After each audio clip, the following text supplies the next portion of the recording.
ഇതാണ് എൻ്റെ ഷാംപൂ.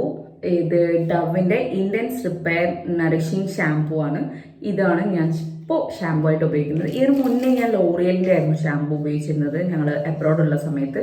പക്ഷെ നാട്ടിൽ എനിക്ക് ഉപയോഗിക്കുമ്പോൾ കുറച്ചും കൂടെ ഭയങ്കര ഫ്രിസി ആവുന്ന പോലെ തോന്നി. അതുകൊണ്ടാണ് ഞാൻ ചേഞ്ച് ചെയ്തത്. ഇപ്പോൾ ഇതാണ് ഉപയോഗിക്കുന്നത്. അതിൻ്റെ തന്നെ സെയിം കണ്ടീഷണർ.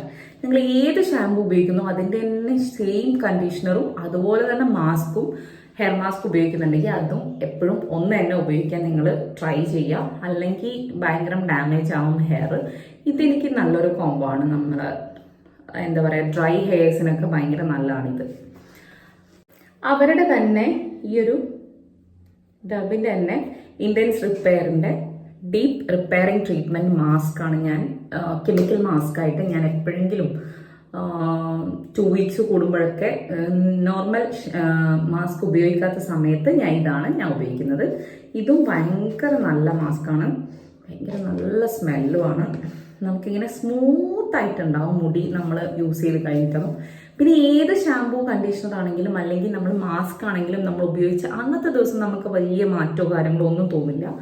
നമുക്ക് നല്ല ചേഞ്ച് നമുക്ക് എങ്ങനെ വിസിബിളായിട്ട് കാണാൻ പറ്റുന്നത് പിറ്റേ ദിവസമായിരിക്കും. പിറ്റേ ദിവസം മുടി നല്ല സോഫ്റ്റ് ആൻഡ് സിൽക്കി ആയിട്ടിരിക്കുന്നത് നിങ്ങൾക്ക് കാണാൻ പറ്റും. അന്നത്തെ ദിവസം വലിയ ഡിഫറൻസ് ഒന്നും ഉണ്ടാവില്ല. അപ്പം ഞാൻ വേഗം പോയിട്ട് കുളിക്കട്ടെ. പിന്നെ നിങ്ങൾ എപ്പോഴും ശ്രദ്ധിക്കേണ്ട കാര്യം എന്താ വെച്ചാൽ, ഡയറക്റ്റ് ആയിട്ട് നമ്മൾ ഷാമ്പു ഒരിക്കലും തലയിൽ അപ്ലൈ ചെയ്യാൻ പാടില്ല. ഇതുപോലെ കുറച്ച് വെള്ളം എടുത്ത് അതിൽ നിങ്ങൾക്ക് വേണ്ടുന്ന എമൗണ്ട് ഓഫ് ഷാമ്പു എടുത്ത് അത് വെള്ളത്തിൽ ഒന്ന് ഡയല്യൂട്ട് ചെയ്തിട്ട് വേണം നിങ്ങൾ തലയിൽ അപ്ലൈ ചെയ്യാൻ. അല്ലെങ്കിൽ നിങ്ങളുടെ മുടി ഡയറക്റ്റ് ആവുമ്പം ഭയങ്കര കെമിക്കലിയും ആണത്. പിന്നെ കുറച്ചും കൂടെ നല്ലപോലെ ഡ്രൈ ആക്കുന്ന പോലെ എനിക്ക് തോന്നിയിട്ടുണ്ട്.